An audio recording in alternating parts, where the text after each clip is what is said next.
සුබ දවසක් හැමෝටම. මේ මගේ ෆස්ට් වීඩියෝ එක මම වොයිස් කරන. මම වීඩියෝස් දාලා තියෙනවා නමුත් වොයිස් කරලා නැහැ. මේක නම් අපි ලාස්ට් වීක් එකේ පොඩි ගමනක් ගියා. අපේ දුව කිව්වා මේ කටාරවල ලස්සන මේ කෞතුකාගාරයක් තියෙනවා, මියුසියම් එකක්. ඒක බලන්න යමු කියලා.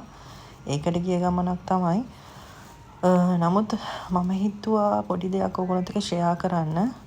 මොකද ගොඩක් වෙලාවට සමහර විශේෂයෙන්ම ගැහැණු ළමයි එහෙම සමහර තමන්ගේ හිතින් වැටෙන අවස්ථා ගොඩාක් තියෙනවා. දැන් මේ බලනකොට ડિප්‍රෙෂන් කියලා අපි අහපොත් නැති කතා ගොඩාක් දැන් අහන්න ලැබෙනවා.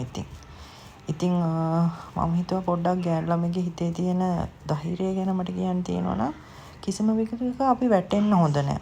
අපේ ජීවිතේ අපිට තියෙනවා ප්‍රශ්න හැමෝටම වගේ තියෙනවා. ඉතින් ඒ වුණාට මමත් ගියේ බාලිකා පාසලකට. කොළඹ ප්‍රධාන පාසලක් නොවුනට මම කොළඹ සාමාන්‍ය ගවර්න්මන්ට් ස්කූල් එකකට තමයි අපි ගියේ.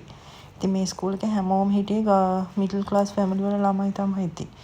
ඉතින් ඒ අතින් බලනකොට ගොඩක් උසස් ෆැමිලි වල හිටපු ළමයිට වඩා අපේ ෆැමිලි හිටිය හැමෝම හොඳ කන්ට්‍රීස් වල හොඳ තැන්වල ඉන්නවා. මොකද ඒක එකම දරා ගැනීමේ ශක්තිය කියලා මම හිතනවා. ඉතින් මං හැමෝටම කියන්නේ මටත් දුවලා දෙන්නෙක් ඉන්නවා. අපි හැමෝටම දුවෙක්ට ඉඩියුකේෂන් වලට වඩා දෙන්න ඕනේ දරා ගැනීමේ ශක්තිය. ඒක මම අද නිකන් ඒ ගැන පොඩි කතාවක් විතරක් ඕගොල්ලන්ට කිව්වා. හරි, නෙක්ස්ට් වීඩියෝ එකෙන් මම ඕගොල්ලන්ට ඒ ගැන තවත් දුරටත් කතා කරන්න බලාපොරොත්තු වෙනවා. හරි, එහෙනම් අදට යන්නම්. බයි. සබ්ස්ක්‍රයිබ් කරන්න මගේ channel එක. thank you.